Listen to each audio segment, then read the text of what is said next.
इसके पहले वाले वीडियो में हम लोगों ने पढ़ा कि टेंस क्या होता है, कितने प्रकार का होता है और टेंस की क्या पहचान होती है।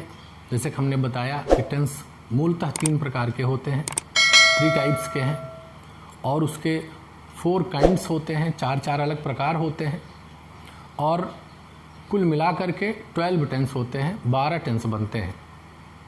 और 12 टेंस की पहचान भी हमने सभी को बताया कि 3 उंगलियों से प्रेजेंट, पास्ट, फ्यूचर और इन 4 उंगलियों पे indefinite, continuous, perfect, perfect continuous, और इन दोनों के सामंजस्य से मिला जुला करके हम लोग 12 टेंस को बनाते हैं। इसके बाद हम लोगों ने पढ़ा कि सेंटेंस कैसे बनाया जाता है, उसके हेल्पिंग वर्ब बताए, मेन वर्ब ने बताया और फिर हमने सेंटेंस मेकिंग बताई। आज हम लोग पढ़ेंगे कि सेंटेंस को बनाने में कुछ चीज़ों की जो एक मददगार होती हैं, जिनके बिना सेंटेंस बढ़िया ढंग से हम नहीं बना सकते।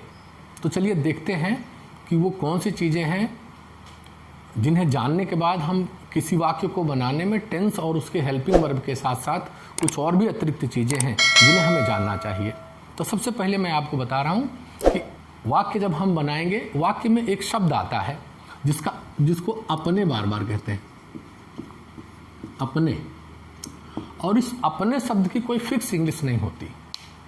जैसे बुक का मतलब हम जानते हैं किताब होता है, हम जानते हैं डॉग मीन्स कुत्ता होता है, फिक्स है कि डॉग मीन्स कुत्ता ही होता है, बुक मीन्स किताब ही होता है, एलिफेंट मीन्स हाथी ही होता है। तो बुक चाहे पतली हो चाहे मोटी हो, कोई भी हो, बुक मीन्स किताब ही होता है। लेकिन अपने शब्द हर जगह पर अपने शब्द की मीनिंग एक ही नहीं होती, अपने शब्द की मीनिंग बार बार बदल जाया करती है। तो हम आपको बता रहे हैं कि अपने शब्द की मीनिंग अलग अलग जगहों पर हम क्या समझते हैं। देखिए, जैसे किसी का नाम है, जैसे राम, मोहन, या हम प्रोनाउन के तौर पे ही समझें तो he, she, it, I, we, you, they, one. She के स्थान पर हम लता, सुधा या किसी लड़की का नाम लिख सकते हैं। अब हमें कोई सेंटेंस ऐसा लिखना हो जिसमें लता कह रही है कि अपनी किताब, अपना भाई, अपना घर के तौर पे हम जैसे देखें कि हम सेंटेंस पे जैसे हम सेंटेंस बनाते हैं कि मोहन अपने घर जा रहा है, मोहन अपने घर जा रहा है, और तुम अपने घर जा रहे हो।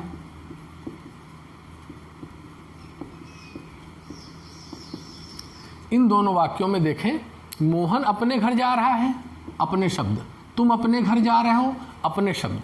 इन दोनों में कर्ता अलग अलग हो गए हैं, सब्जेक्ट अलग हो जाने की वजह से अपने शब्द की इंग्लिश भी बार बार अलग हो जाया करती।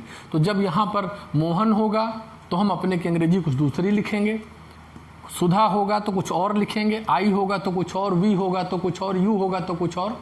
तो फिर हम क्या लिखते हैं वो पहले हम देख लें कि ही होगा तो अपने की अंग्रेजी हिज होगी, सी होगा तो हर होगा, इट है तो इट्स है, आई के साथ माई का प्रयोग, वी के साथ आवर का प्रयोग, यू के साथ योर, दे के साथ दियर, एंड वन के साथ वंस। अब एग्जाम्पल के तौर पे मोहन अपने घर जा रहा है तो हम देखते हैं लास्ट वर्ड है का मतलब हुआ प्रेजेंट, रहा मीन्स कंटिन्यूअस, तो हो गया present continuous tense, is, am, are, I N G. अब हम सेंटेंस बनाएं तो सबसे पहले मोहन सब्जेक्ट लिखते हैं, मोहन इज, पीछे से वाक्य को बनाते हुए चले आ रहे हैं, मोहन इज गोइंग टू अपने घर, शब्द पे हमें ध्यान देना है, अपने घर। बार बार हम लिखेंगे अपने घर, तो अपने शब्द की बार बार मीनिंग बदल जाया करेगी। तो गोइंग टू, अब अपने घर चूंकि मोहन के अनुसार हमें लगाना है तो हमें क्या लगाना है, ही के अनुसार अपने शब्द की इंग्लिश, जहाँ पर हम अपने लिख दें, ये सब अपने शब्द की इंग्लिश हैं, तो अपने के लिए क्या लगाएंगे, टू हिज होम। अब यही यू के साथ हम लिखेंगे तुम के साथ, तो कैसे लिखेंगे? You are going to your home. Sentence कुछ हम आपको और भी बताते हैं, जैसे कि लता अपनी किताब पढ़ रही है। लता अपनी किताब पढ़ रही है। हम देखते हैं इसमें भी अपनी किताब शब्द आया है। टेंस तो वही है जो हम लोगों ने कल पढ़ा था। अब देखें तो प्रेजेंट कंटिन्यूअस टेंस से टेंस कुछ भी बदल जाए, कोई दिक्कत की बात नहीं। ये अपने शब्द इसी के अनुसार लगना है, उसका टेंस से कोई लेना देना नहीं है। अब हम ध्यान देंगे तो हम सबसे पहले क्या लिखते हैं कि लता, सेंटेंस को फिर पीछे से हेल्पिंग वर्ब आईएनजी, फिर अपनी किताब शब्द एक ही में जोड़ के लिखें। ऐसा नहीं लिखना है कि पहले किताब की इंग्लिश लिख लें फिर अपनी शब्द के लिए। अपनी किताब एक जॉइंट वर्ड है, तो हम इसको लिखेंगे लता इज रीडिंग। अपनी किताब चूंकि लता के अनुसार है तो लता लड़की है, इसके सी के अनुसार यहां पर अपने के इंग्लिश क्या होगी? Her book. Lata is reading her book. ठीक, जैसे सेंटेंस होता है कि मैं अपना पाठ याद कर रहा हूं। मैं अपना पाठ याद कर रहा हूं। सेंटेंस आया मैं अपना पाठ याद कर रहा हूं। इसका लास्ट वर्ड देखते हैं, है प्रेजेंट, रहा कंटिन्यूअस, याद करना ING, helping verb main verb हो गया। तो प्रेजेंट कंटिन्यूअस है जिसमें आईएनजी लगेगा। अब अपना पाठ आई के अनुसार लगेगा, अपना शब्द की इंग्लिश, ये हमें बार बार ध्यान रखना है। तो सेंटेंस बनाते हैं आई यहाँ के साथ में आई एम, फिर याद करना लर्निंग और अपना पाठ माई lesson. I am learning my lesson, जो हो गया। जैसे हम, अब उसको वी के साथ हम लगाएं कि हम लोग अपने दोस्तों के साथ खेल रहे हैं। हम लोग अपने दोस्तों के साथ खेल रहे हैं। एक चीज़ ध्यान देने की बात होगी कि जहाँ यू वी दे लिखा जाता है वहाँ वी मीन्स हम, यू मीन्स तुम, दे मीन्स वे। कभी कभी इस साथ संदर्भ में ऐसे लिखा रहता है कि हम लोग, तुम लोग, वे लोग। इसमें लोग शब्द की अतिरिक्त इंग्लिश अलग से नहीं जोड़ी जाती है। यू मीन्स तुम लोग, दे मीन्स वे लोग, वी मीन्स हम लोग। तो हम लोग अपने दोस्तों के साथ खेल रहे हैं, तो सेंटेंस कैसे बनेगा? फिर रहा रही है, अगर हम इसको था भी बना देंगे तो हेल्पिंग वर्ब चेंज हो जाएगा, होगा लगा देंगे तो फिर हेल्पिंग वर्ब चेंज हो जाएगा, और कुछ नहीं चेंज होना है। अभी इज एम आर लग रहा है, बाद में वाज वर्ब लगने लगेगा, फिर विल बी शैल बी में सेंटेंस कन्वर्ट हो जाएगा। अब सेंटेंस लिखते हैं कि वी, फिर पीछे से sentence is am are I N G, with means साथ, अपने दोस्तों। ध्यान रखें हम लोग मतलब हम लोग, वी, अपने दोस्तों, वी के साथ क्या लगेगा? वी के साथ अपने की अंग्रेजी आवर, यहाँ क्या हो जाएगा? Our friends. तो हम अब लिखते हैं सेंटेंस पीछे से, we are I N G के साथ प्लेइंग विद, फिर अपने दोस्तों our friends, we are playing with our friends. इसी चीज़ को हम तुम के साथ भी जोड़ सकते हैं कि तुम लोग अगर अपने दोस्तों के साथ खेल रहे हो तो जहाँ आवर शब्द है वहाँ क्या हो जाएगा? विद यू आर, यहाँ यू हो जाएगा कि you are playing with your friends, they are playing with their friends. इसी तरीके से अपने शब्द की कोई फिक्स इंग्लिश नहीं होती है। अपने शब्द को हम बार बार अलग अलग कर्ता को देख करके अलग अलग ढंग से लगाया करते हैं। तो ये बहुत सावधानी पूर्वक हमें ध्यान देना चाहिए। अभ्यास में आ जाएगा तो आदत पड़ जाएगी, लेकिन अभी बहुत केयरफुली आप जब सेंटेंस को बनाने लगेंगे तो अपना शब्द की अलग अलग इंग्लिश लगती है। वैसे भी हम समझें कि अगर कोई चीज़ मैं हूँ तो मेरी अपनी कोई चीज़ मेरी होगी, तो मैं के साथ मेरी हो जाएगा। तुम हो तो तुम्हारी अपनी कोई चीज़ है तो तुम्हारी है, अपनी है तो तुम्हारी है, इसलिए यू के साथ योर। वे है तो उनकी किताब है तो वे अपनी किताब शब्द को वे के साथ उनका लग जाएगा, तो दे के साथ दियर लग जाएगा। इस प्रकार से ही है तो ही के साथ उसका है, मतलब अपना है तो ही के साथ हिज लग जाएगा। उसका और अपना एक ही इंग्लिश हुई। तुम्हारा अपना तुम के साथ एक ही इंग्लिश होती है। तो इसी तरीके से ही के साथ हिज, सी के साथ हर, इट के साथ इट्स, आई के साथ माई, वी के साथ आवर, यू के साथ योर, दे के साथ दियर, वन के साथ वंस। इस प्रकार से हम अपने शब्द की इंग्लिश सेट करते हैं। ठीक,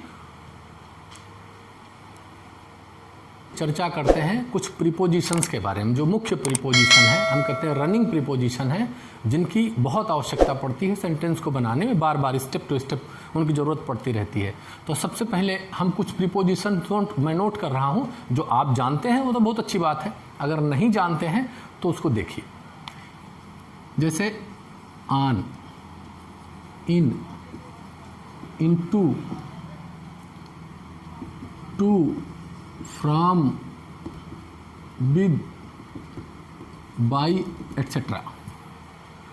वैसे प्रीपोजिशंस तो बहुत हैं, ढेर सारे प्रीपोजिशन हैं जिनको हमें आगे चल के पढ़ना भी है, लेकिन कुछ सेंटेंस बनाने में हर स्टेप पर हम रुक जाएं कुछ प्रीपोजिशन की वजह से, तो बेहतर है कि हम कुछ को जान लें। तो जैसे कि हम कुछ के बारे में, कुछ प्रीपोजिशंस के बारे में थोड़ा सा हिंट लाइन में जैसे मैं देता हूं कि जैसे जहां जाते हैं या जुड़ते हैं, जिससे जुड़ते हैं वहां टू लगाते हैं। हम लिखते हैं कि जहां से आते हैं, जहां से आते हैं या अलग होते हैं, उसके पहले फ्रॉम लगाते हैं। जिसके साथ जाते आते हैं, जाते आते हैं या किसी औजार हथियार के साथ, औजार से कार्य करने पर हम वहाँ पर विद का प्रयोग करते हैं। और जिस साधन से हम जाते हैं, साधन से आते जाते हैं, उसके पहले बाई का प्रयोग करते हैं। सामान्य तौर से ऑन मीन्स पर होता है, जिस इन मीन्स में होता है, इनटू मीन्स इनटू का भी अर्थ में होता है, जिसके बारे में हम पढ़ेंगे और जानेंगे। तो अब जैसे सेंटेंस हम देखते हैं कि जहां जाते हैं या जुड़ते हैं वहां पर टू का प्रयोग होता है। जैसे मैं घर जा रहा हूं, मैं घर जा रहा हूं। सेंटेंस है कि मैं घर जा रहा हूं, तो मैं घर से जुड़ने जा रहा हूं। मैं स्कूल जा रहा हूं, तो मैं स्कूल से जुड़ने जा रहा हूं। या मैं मोहन के पास जा रहा हूं, तो भी इसका अर्थ हुआ कि मैं मोहन से जुड़ने जा रहा हूं, मोहन से मिलने जा रहा हूं। तो जब हम एक दूसरे से जुड़ते हैं, कहीं से चलकर एक दूसरे से जुड़ते हैं, मिलते हैं, ऐसी दशा में हम टू का प्रयोग करते हैं। तो हम इसका ट्रांसलेशन जब बनाएंगे तो कैसे बनाएंगे? प्रेजेंट कंटिन्यूअस आईएनजी से I am going to house या टू होम। मैं मोहन के पास जा रहा हूं, आई एम गोइंग, अब के पास की अंग्रेजी हो जाएगी इंग्लिश टू, मोहन का Mohan, I am going to Mohan, मतलब मैं मोहन के पास जा रहा हूं। अब मैं सेंटेंस बनाता हूं कि जहां से अलग होते हैं उसके लिए। अब अलग होने के अर्थ में, जैसे हरी स्कूल से आ रहा था, टेंस देखें, था मीन्स हो गया पास्ट, रहा मीन्स कंटिन्यूअस, पास्ट कंटिन्यूअस, और स्कूल से आ रहा है, से अलग हो रहा है। अलग होने के अर्थ में जब कोई डिटैच होता है, अलग होता है, ऐसी दशा में से के मीनिंग में हम फ्रॉम का प्रयोग करेंगे। तो लिखेंगे कैसे? हरी था, रहा था, हरी वाज आना कमिंग स्कूल से, तो क्या हो जाएगा? From school. Hari was coming from school. अब हम देखते कहीं से भी अलग हो, from school, from home, from any city, from anywhere, कहीं से भी हम वहाँ से अलग होते हैं। जहाँ से हम निकल रहे हैं वहाँ से फ्रॉम हो जाएगा, जहाँ जा रहे हैं, जिससे जुड़ रहे हैं, वहाँ टू। ऐसा भी हो सकता है कि फ्रॉम होम टू स्कूल, या to from school to home का हो सकता है कि हम स्कूल से घर जा रहे हैं तो फ्रॉम स्कूल टू होम, घर से स्कूल आ रहे हैं तो फ्रॉम होम टू स्कूल, दोनों आ सकते हैं एक साथ में। आगे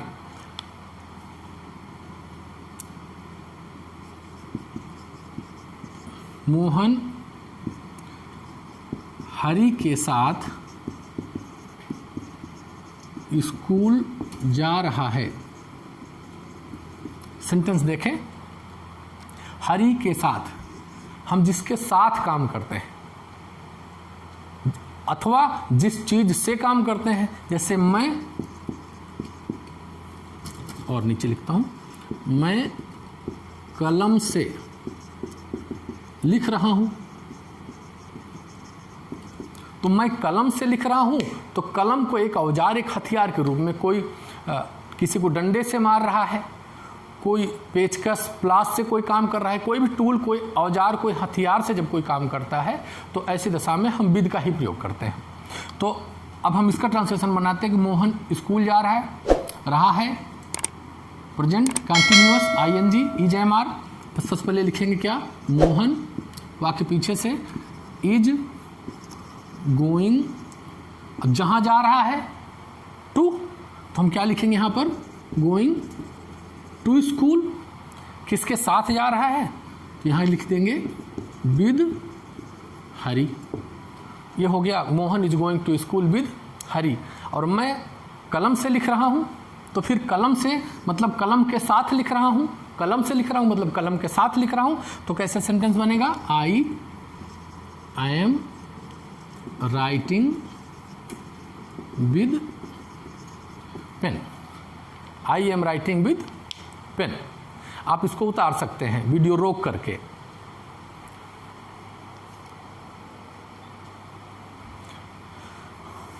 नोट कर चुके, तो अब आगे देखिए। इसके बाद हम बताते हैं आपको कि विद हो गया। अब बाई हम देखते हैं, राजेश स्कूटर से बाजार जा रहा होगा, राजेश स्कूटर से बाजार जा रहा होगा। मनीष कार से लखनऊ जा रहा था। किसी भी साधन से, चाहे वो साइकिल से, चाहे स्कूटर से, चाहे कार से या ट्रेन से या प्लेन से, किसी भी साधन से, साइकिल से, बाइक से, किसी भी साधन से कोई जाएगा, साधन कहाँ जहाँ पर दिखाई देगा कि साधन से जा रहा है, हम वहाँ पर बाइक का प्रयोग करेंगे। ठीक, अब हम इसको ट्रांसलेट करते हैं, कैसे करेंगे। सबसे पहले लिखते हैं राजेश, टेंस हो गया रहा होगा, future continuous, will be ING, तो राजेश विल बी जाना, गोइंग बाजार जहाँ जा रहा है टू, गोइंग टू मार्केट, और किस चीज़ से जा रहा है, स्कूटर से, तो हम क्या लिखेंगे, बाई स्कूटर। अब मनीष कार से लखनऊ जा रहा था, ये कार से जा रहा है तो बाई कार हो जाएगा। टेंस देखें, लिखते हैं मनीष वाज गोइंग, कहाँ जा रहा है, to Lucknow, going to Lucknow car से, तो कैसे हो जाएगा, बाई कार। वो ट्रेन से जा रहा होता तो बाई ट्रेन, वो प्लेन से जा रहा होता तो हम बाई प्लेन लिखते हैं। ठीक, सेंटेंस बड़े भी हो जाए तो भी कोई दिक्कत की बात नहीं, कोई सेंटेंस बड़ा भी हो सकता है। ये छोटे छोटे भी सेंटेंस हैं, बड़े भी सेंटेंस बड़े होने से हमें घबराने की जरूरत नहीं। अगर हमें प्रीपोजिशन आता है, अपने के अर्थ में जो आपने समझा वो आ रहा है, कुल मिला जुला करके इतने से सेंटेंस बनने वाले हैं, इससे बहुत बड़े बड़े कोई सेंटेंस नहीं बनेंगे। फिलहाल मैं एक में कोशिश कर रहा हूँ कि कुछ 2-4 प्रीपोजिशन एक साथ में लगे, मैं इसको मिटाता हूँ। आप देखें सेंटेंस जैसे राजेश ट्रेन से अपने माता पिता के साथ कानपुर से बम्बई जा रहा होगा। हो सकता है कि आपको सेंटेंस देखने से ऐसा लग रहा हो, अरे बाप रे इतना बड़ा सेंटेंस है, मैं कैसे बना पाऊंगा। ऐसा कुछ नहीं होता। आपको प्रीपोजिशन पता है कि एक शब्द उसी से जुड़ते रहेंगे और कुछ भी अतिरिक्त नहीं होता जिससे कोई डरने की बात हो। तो देखें टेंस लास्ट में देखें, रहा होगा, होगा का मतलब हो गया future continuous I N G, will be shall be ING. तो पहले हम लिखते क्या कि राजेश विल बी, एक एक स्टेप देखें, विल बी फिर आईएनजी, फिर कहाँ जा रहा है, टू मुंबई, कहाँ से, फ्रॉम कानपुर, किसके साथ, विद अपने माता पिता, माता पिता पेरेंट्स, अपने माता पिता, राजेश को देख करके अपने शब्द, विद हिज पेरेंट्स, मैं होता तो माई पेरेंट्स, तुम होते तो योर पेरेंट्स, हम होते तो आवर पेरेंट्स यहाँ लग जाता, ट्रेन से साधन से बाई ट्रेन हो गया। तो स्टेप टू स्टेप ऐसे लिखते चलें, राजेश विल बी, फिर क्या, गोइंग टू मुंबई, कहाँ से, फ्रॉम कानपुर है, कानपुर, साथ विद अपने माता पिता, हिज पेरेंट्स, ट्रेन से बाई ट्रेन। इस तरीके से हम देखते हैं कि छोटे छोटे जो प्रीपोजिशंस आ रहे हैं ना। अब लड़का सड़क पर दौड़ रहा है, पर के अर्थ में आ रहा है, किसी चीज़ के ऊपर कोई काम हो रहा है तो ऑन का प्रयोग हो गया, सड़क पर हो गया ऑन द रोड, टेंस वैसे ही बनना है, the boy is running on the road.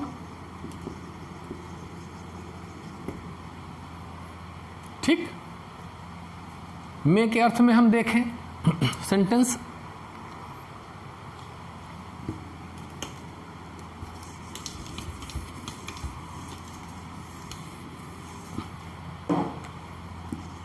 माताजी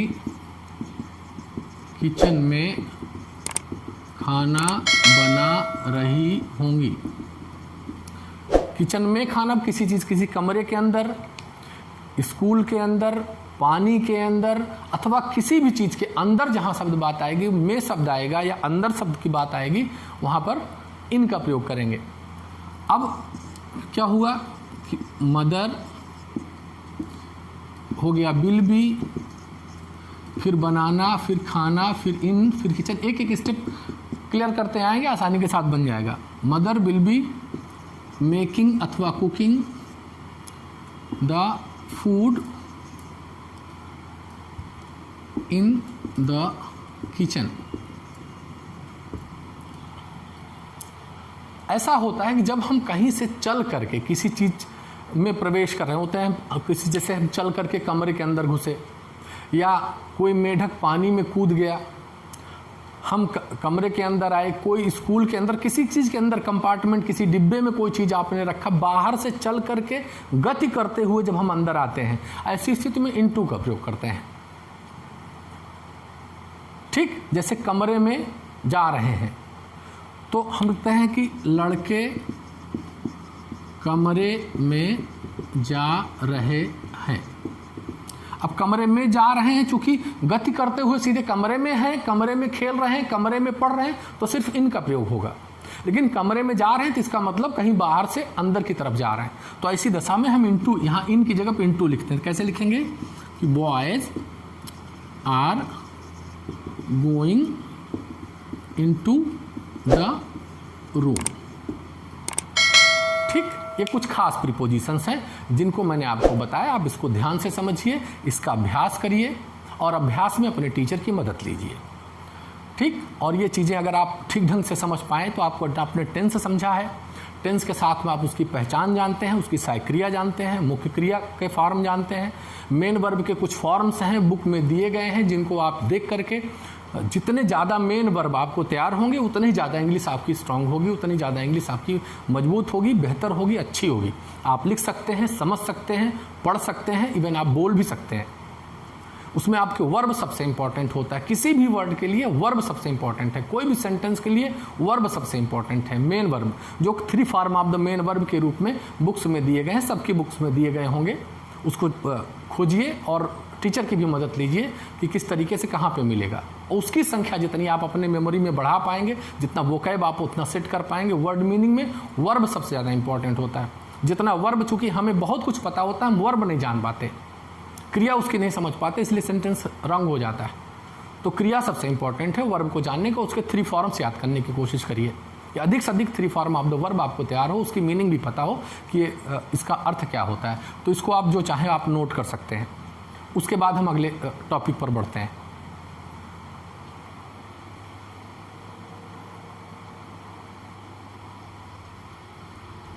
आई थिंक आप लोग नोट भी कर चुके होंगे। और अब हम लोग पढ़ने चल रहे हैं, जैसा कि इससे पहले हम लोगों ने पढ़ा टेंस के बारे में कि हम कंटिन्यूअस टेंस हम लोग पढ़ रहे हैं। और कंटिन्यूअस टेंस के साथ में हमने सेंटेंस के बारे में बताया कि हम लोग सबसे पहले अफर्मेटिव सेंटेंस पढ़ रहे थे, फिर उसके बाद हम लोग निगेटिव सेंटेंस, मैंने उसके बारे में बताया। और अब आवश्यकता महसूस हो रही कि इंट्रोगेटिव भी सेंटेंस मैं आपको पहले बताऊं। उसके आगे जब जब जैसी आवश्यकता महसूस होगी मैं वीडियो के माध्यम से मैं आपको बताता रहूँगा कि इसको अब इस टाइप का सेंटेंस पढ़ना ज़रूरी हो गया है। तो जैसा कि हम लोग जानते हैं कि अफर्मेटिव सेंटेंस,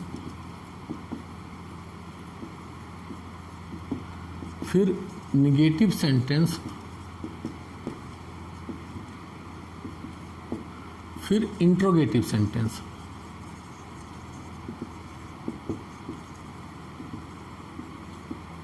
ये 3 सेंटेंस बहुत इंपॉर्टेंट हैं, जिसके माध्यम से हम लोग टेंस पढ़ेंगे, जिसकी हेल्प से हम लोग टेंस को जानेंगे और सेंटेंस पढ़ रहे हैं।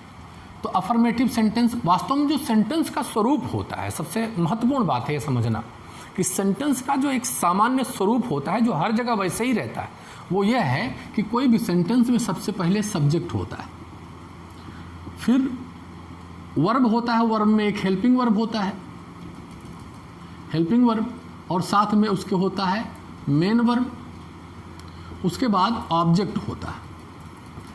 इस क्रम को हम समझें, अगर हम हिंदी में कहें तो सबसे पहले कर्ता, उसके साथ में सहायक क्रिया, उसके साथ में मुख्य क्रिया और उसके साथ में कर्म होता है। और इसके बाद जो भी तमाम शब्द उसमें लिखे गए होते हैं, अदर वर्ड्स जो लिखे गए होते हैं, उसकी इंग्लिश हम उसको सेट करते जाते हैं। ये क्रम हमेशा ऐसे ही बना रहेगा। इन चीज़ों पर पूरा ध्यान देना हमेशा है हमें कि पहले कर्ता, फिर क्रिया, फिर कर्म। कर्ता, क्रिया, कर्म। अब क्रिया में 2 प्रकार की क्रिया होती है, एक सहायक क्रिया, एक मुख्य क्रिया। एक को हेल्पिंग वर्ब, एक को मेन वर्ब कहते हैं। सबसे पहले सब्जेक्ट, फिर हेल्पिंग वर्ब, फिर मेन वर्ब, फिर ऑब्जेक्ट होता है। अब हमने निगेटिव सेंटेंस में अगर हमें बताना है कि निगेटिव सेंटेंस में कैसे बनेगा, तो मैंने इससे पहले पिछले वाले वीडियो में मैंने बताया था कि मेन वर्ब से पहले हम नॉट लगाते हैं। जहाँ तहाँ लिखा हुआ हमें मिलता रहता है, हेल्पिंग वर्ब के बाद नॉट लगता है, कहीं पर सब्जेक्ट के बाद नॉट लगता है, हाँ लगता है। लेकिन मैं कहता हूँ कि मेन वर्ब से पहले भी लगता है, यह भी तो ध्यान देने की बात है कि मेन वर्ब से पहले लगता है। यह ज़्यादा सटीक है, ज़्यादा उचित है, ज़्यादा सरल और सहज है आपके समझने के लिए। आप चेक करते रहिए कि मेन वर्ब से पहले नॉट लगना चाहिए। तो नॉट हमें कहाँ मिलेगा, फिर हम इसी को क्रम लिखते हैं। यहाँ इस बीच में नॉट लगा देंगे, यहाँ पे यहाँ सिर्फ हम नॉट लगा देते हैं और सबको ऐसे उतार लेते हैं। तो ये हो गया सब्जेक्ट, ये हो गया हेल्पिंग वर्ब, ये हो गया नॉट, ये हो गया मेन वर्ब, ये हो गया ऑब्जेक्ट। इस टाइप से तो बन गया निगेटिव सेंटेंस। अब बात आती है इंट्रोगेटिव सेंटेंस को समझने की कि इंट्रोगेटिव सेंटेंस कैसे बनता है, ये समझना है। एक्चुअली में 2 टाइप का सेंटेंस होता है। इंट्रोगेटिव सेंटेंस 2 टाइप्स का बनता है ना। फर्स्ट टाइप जो इंट्रोगेटिव सेंटेंस का होता है वो स्टार्ट विद हेल्पिंग वर्ब होता है, स्टार्ट विद हेल्पिंग वर्ब। जो सेकंड टाइप का होता है वो start with question word, question word. ये start with helping verb, start with question verb. Actually जो स्टार्ट विद हेल्पिंग वर्ब है उसको हम कहते हैं yes no type, yes no type question. इसको हम यस नो टाइप क्वेश्चन कहते हैं। इसलिए कहते हैं इन हेल्पिंग वर्ब से जितने भी क्वेश्चन स्टार्ट होते हैं उनका जो आंसर आता है वो यस या नो में हम दे सकते हैं। जैसे सपोज करें, जैसे मिल रहा है सेंटेंस में आ रहा है कि वाक्य कैसे बनता है हिंदी में, क्या वह स्कूल जा रहा है?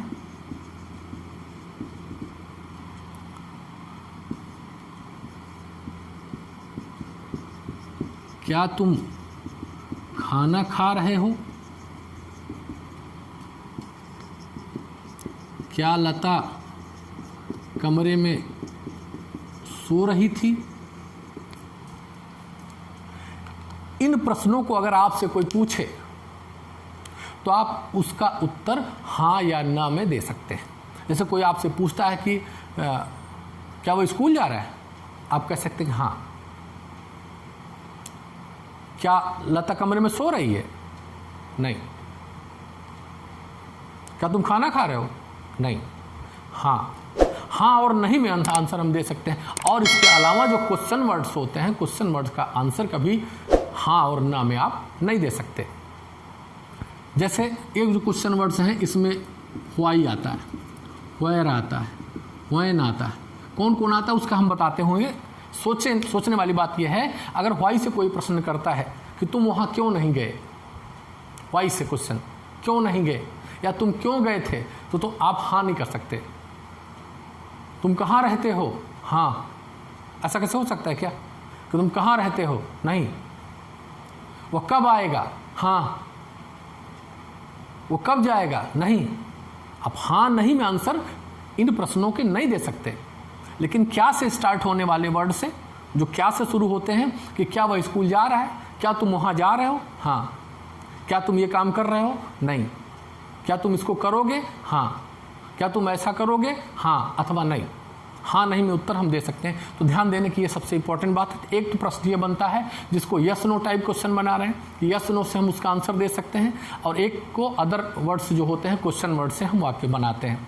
तो हम इन दो टाइप के सेंटेंस को समझें कि पहले हम इसमें समझा दें हम आपको कि इसमें जो इंट्रोगेटिव सेंटेंस होता है एक्चुअली कैसे होता है। सिर्फ सेम यही सब कुछ होता है। इंट्रोगेटिव सेंटेंस में इस हेल्पिंग वर्ब को उठा करके हम सबसे पहले कर देते हैं। इंट्रोगेटिव सेंटेंस बनाना है तो हेल्पिंग वर्ब उठ के पहले आ जाए और सारी चीज़ें ऐसे फिर ऐसे बैठे रहेंगी, जो जहाँ है वहीं स्थिर है। ध्यान देते रहिए, ये हेल्पिंग वर्ब उठ के पहले चला आएगा, चाहे निगेटिव होगा तो भी, अगर अफर्मेटिव के स्वरूप में होगा तब भी। तो अगर अफर्मेटिव का सेंटेंस इंट्रोगेटिव है, निगेटिव का सेंटेंस इंट्रोगेटिव है, तो यूँ मान के हम चलते हैं कि हम हेल्पिंग वर्ब को बार बार उठा के पहले करके, जिस टेंस में हेल्पिंग वर्ब नहीं भी लगे वहाँ भी लगेगा। जिस साधारण वाक्य में हेल्पिंग वर्ब नहीं लगता है उसमें भी हेल्पिंग वर्ब पहले आ जाएगा, हेल्पिंग वर्ब लगने लगता है। तो बिना हेल्पिंग वर्ब के कोई भी वाक्य प्रश्नवाचक बन ही नहीं सकता। बिना हेल्पिंग वर्ब के कोई भी सेंटेंस प्रश्नवाचक नहीं बनता। तो हमें ध्यान देने की बात है कि ये हेल्पिंग वर्ब उठ के पहले आ गया तो किस क्रम से कैसे लिखेंगे, सब कुछ एज इट इज जैसे है वैसे उतार देंगे, केवल हेल्पिंग वर्ब को पहले लिख लेंगे। तो कैसे लिखेंगे इसको, पहले लिखेंगे हम हेल्पिंग वर्ब, हेल्पिंग वर्ब ये पहले आ गया, उसके बाद सब वैसे जैसे एज इट इज, पहले सब्जेक्ट है तो पहले फिर subject, helping verb subject, helping verb तो इधर हो गया, फिर आगे क्या, नॉट है तो नॉट लिख देंगे, मेन वर्ब है तो मेन वर्ब लिख दिए, उसके बाद क्या, ऑब्जेक्ट है तो ऑब्जेक्ट लिख देंगे, और आगे फिर जो कुछ भी अदर थिंग्स के हमें लिखना होगा उसको हम नोट कर देंगे। तो ध्यान देने की बात है कि हेल्पिंग वर्ब इंट्रोगेटिव सेंटेंस में पहले आ जाता है। अब इसमें टू टाइप के क्वेश्चन बनते हैं। एक हेल्पिंग वर्ब से शुरू होता है, वो कौन वाला होता है, जो जिनकी शुरुआत क्या से होती है, जिनका उत्तर हम हाँ और ना में दे सकते हैं। और कुछ ये वाले जो प्रश्न हैं जिनमें व्हाई, व्हेयर, व्हेन ये सब चीज़ें लगती हैं, ये इसी के पहले लग जाती हैं। हेल्पिंग वर्ब के पहले ही व्हाई लग जाएगा। इतना ही समझना, ये दोनों टाइप एक ही तरीके से यहीं से बन जाते हैं। तो या तो हेल्पिंग वर्ब से शुरू होगा तो यस नो टाइप वाला क्वेश्चन बनेगा, और नहीं तो इससे जो बनने वाला होगा कि क्वेश्चन वर्ड से बनने वाला होगा तो हेल्पिंग वर्ब से पहले क्वेश्चन वर्ड आकर के नोट कर दिया जाएगा। ठीक, तो हमें समझना है। तो अब इसको हम अगर समझे तो इसको भी हम दो टाइप से लिखते हुए या बोलते हुए कहते हुए नजर आते हैं। एक टाइप तो ये होता है कि क्वेश्चन वर्ड क्या से यहाँ तो क्या वह स्कूल जा रहा है, अथवा एक कह सकते हैं कि वह स्कूल जा रहा है क्या, ऐसा क्वेश्चन हो सकता है। यहाँ क्या नहीं लगा होगा, लिखा जाएगा कि वह स्कूल जा रहा है क्या।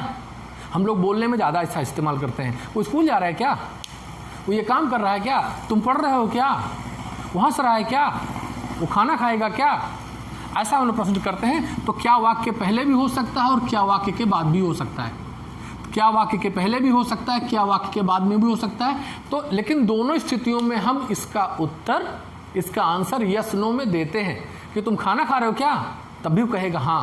वो कहेगा क्या तुम खाना खा रहे हो, तब भी कहेगा हाँ। हाँ या ना जो भी उत्तर देना होगा इसी में देगा। तो दोनों हम समझेंगे, अगर बाद में भी क्या लगा है इस क्या को उठा के पहले कर दें, लेकिन ध्यान रहे कि क्या बीच में नहीं आएगा तो दूसरा कुछ अर्थ बनाने लगेगा, तब प्रश्न इस टाइप का बनना शुरू हो जाएगा कि वह क्या खा रहा है, वह क्या बना रहा है, वो क्या बता रहा है। अब क्या बता रहे तो क्या शब्द वाक्य के बीच में आ जाएगा, तब सेंटेंस दूसरे ढंग से बनना शुरू हो जाएगा, तब ये टाइप पकड़ लेगा कि प्रश्न उठा के पहले आ जाएगा। अभी मैं बना रहा हूँ कि वह स्कूल जा रहा है क्या, तो हम क्या की अंग्रेजी में सबसे पहले क्या की इंग्लिश हमें नहीं लिखना है, ये ध्यान देना इसमें क्या की इंग्लिश हमें नहीं लिखना है। क्या के तौर पे हम केवल हेल्पिंग वर्ब रख देंगे, हम जान लेंगे कि प्रश्न का क्या शब्द बन गया। तो हम वह स्कूल जा रहा है इसी का ट्रांसलेशन बनाते अगर तो बनेगा he is going to school, लेकिन अभी क्या शब्द पहले है इसलिए हम क्या लिख देंगे, इज को उठा के पहले कर दे दें इज, तब लिखेंगे ही और वाक्य पीछे से बनेगा is he going to school. Is question word लगा दें, is he going to school. अब क्या तुम खाना खा रहे हो, तो बनेगा तुम खाना खा रहे हो, इसी का ट्रांसलेशन हमें बनाना है। कैसे बनेगा, you are eating the food, you are eating the food. अब हम इसी आर को जो हेल्पिंग वर्ब था पहले लिखेंगे तो कैसे बनेगा कि are you eating the food, question mark. क्या लता कमरे में सो रही थी, पास्ट कंटिन्यूअस वाज वर, हम वैसे लिखते तो लिखते क्या, लता कमरे में सो रही थी, Lata was sleeping in the room. अब लेकिन अब हम कैसे लिखेंगे, वाज उठा के हम पहले लिख देंगे तो कैसे हो जाएगा कि was Lata sleeping in the room, was Lata sleeping in the room. कुछ इस प्रकार से प्रश्नवाचक वाक्य की जो ऐसे सेंटेंस बनते हैं, आप चाहें तो इसको नोट कर सकते हैं कि क्या से अगर वाक्य की शुरुआत होगी तो हेल्पिंग वर्ब से प्रश्नवाचक वाक्य शुरू होगा। और अब इसके बाद हम बताने चल रहे हैं आपको कि जब व्हाई से प्रश्नवाचक शब्दों से वाक्य शुरू होता है तो पहले इसे नोट कर लें।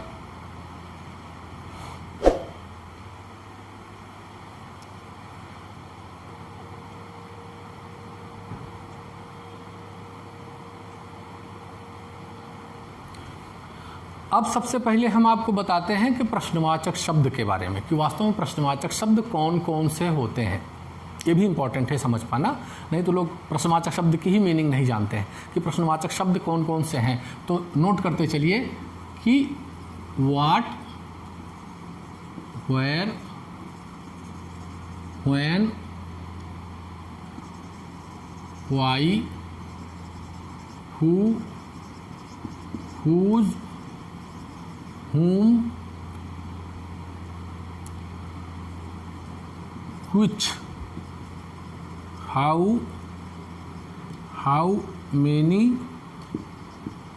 how much, how long, how far, FAR, how far। अब इसकी मीनिंग मैं बता दूं। व्हाट मीन्स होता है क्या, वेयर मीन्स कहाँ, व्हेन मीन्स कब, वाई मीन्स क्यों, हु मीन्स कौन या किसने, हुज मीन्स किसका, हु मीन्स किसे या किसको, व्हिच मीन्स कौन सी, हाउ मीन्स कैसी या किस प्रकार की, हाउ मेनी मीन्स कितने, चारों का अर्थ होता है कितने। हाउ मेनी मीन्स कितने, हाउ मच मीन्स भी होता है कितने, हाउ लॉन्ग मीन्स होता है कितने, और हाउ फार मीन्स होता है कितने, कितने, कितना, कितनी, ऐसे ही शब्द। लेकिन ध्यान देने की बात है कि हमें ये कितना कितना जब सबका एक ही जैसा अर्थ होता है तो यूज कैसे होता है, कहाँ पे होता है। तो हम ध्यान दें कि कितने कोई संख्या बताने के लिए अगर बात आती है तो हम इस हाउ मेनी का प्रयोग करते हैं। अब कोई मात्रा बताने की बारी आती है तो मात्रा की बात हम करेंगे तो हाउ मच से करेंगे, और कोई समय बताने के लिए बात आएगी तो समय बताने के लिए हम हाउ लॉन्ग का प्रयोग करते हैं। और जब हम दूरी बताने लगते हैं तो दूरी बताने के लिए हम हाउ फार का प्रयोग करते हैं। और अन्य भी चीज़ें, जब कोई वस्तु या बात के बारे में हम प्रश्न पूछेंगे तो हम इसका प्रयोग करेंगे व्हाट का। और कोई स्थान के बारे में हमें कुछ पूछना है तो हम व्हेयर का प्रयोग करेंगे। कोई समय के बारे में हमें बात करनी है तो हम व्हेन का प्रयोग करेंगे। और कोई कारण हमें पूछना है किसी से तो हम क्यों का प्रयोग करेंगे। कोई व्यक्ति के बारे में पूछना है तो हम हु का प्रयोग करेंगे। हु, हुज, हुम व्यक्ति के ही बारे में पूछने के लिए होता है। बस ये इतना होता है कि ये सब्जेक्ट के रूप में होता है, ये ऑब्जेक्ट के रूप में होता है, और ये पॉजेसिव केस में प्रयोग किया जाता है। व्हिच कौन सी, यह भी वस्तु के रूप में पूछा जाता है। कोई निर्जीव चीज, निर्जीव कोई चीज के बारे में अथवा कुछ छांटने वगैरह के लिए इसका प्रयोग किया जाता है ना, व्हिच का प्रयोग किया जाता है। तो इसे भी, ये महत्वपूर्ण बात है, इसे भी आप पहले नोट कर लें और नोट करके तब फिर हम आगे स्टेप को आगे बढ़ाएं।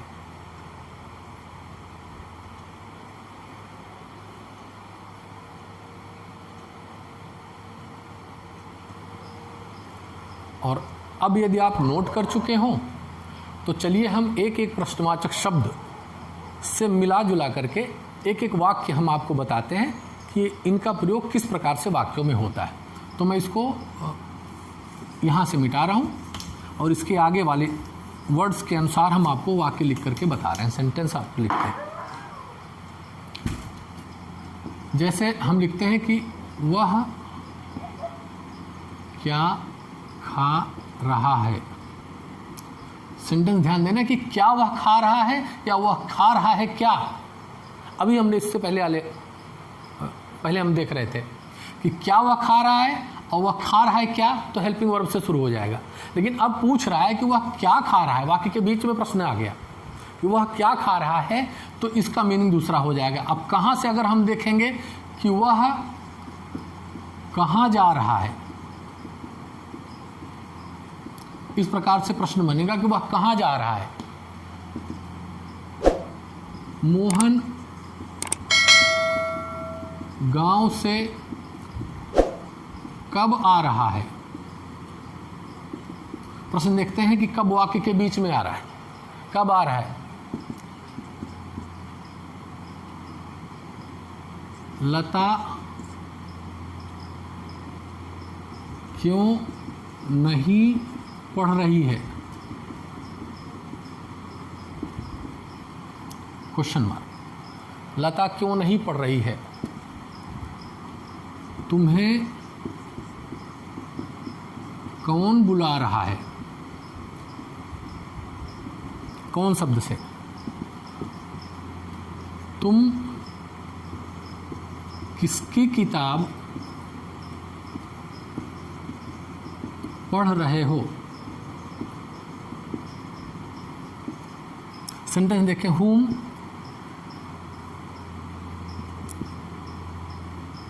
तुम किसको बुला रहे हो।